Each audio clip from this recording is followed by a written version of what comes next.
It may be a new year, but for Boris Johnson, it's the same setting Happy New Year. Happy New Year. and the same message.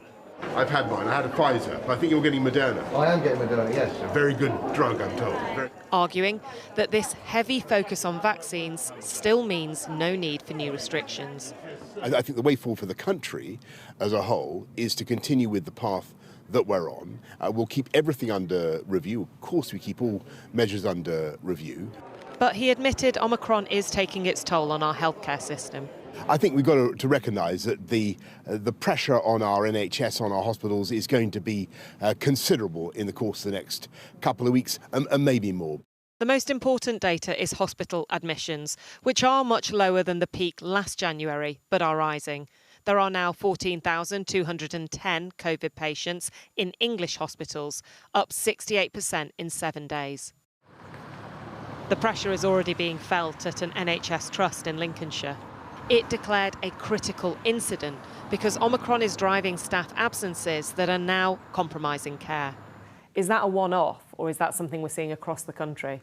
So we've got a number of trusts, around half a dozen at least, who've had to declare critical incidents because they're trying to juggle rising number of COVID cases, rising number of staff absences, on top of the fact that we've got a very, very busy health and social care system for non-COVID care.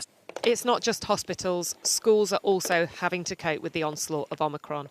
In New Malden, this head teacher is preparing for students to be tested before they return, for new rules on masks and for those absences, with 7 staff already out and more likely to follow. So literally, one has just popped into my inbox now on our COVID illness report. Someone else has tested positive.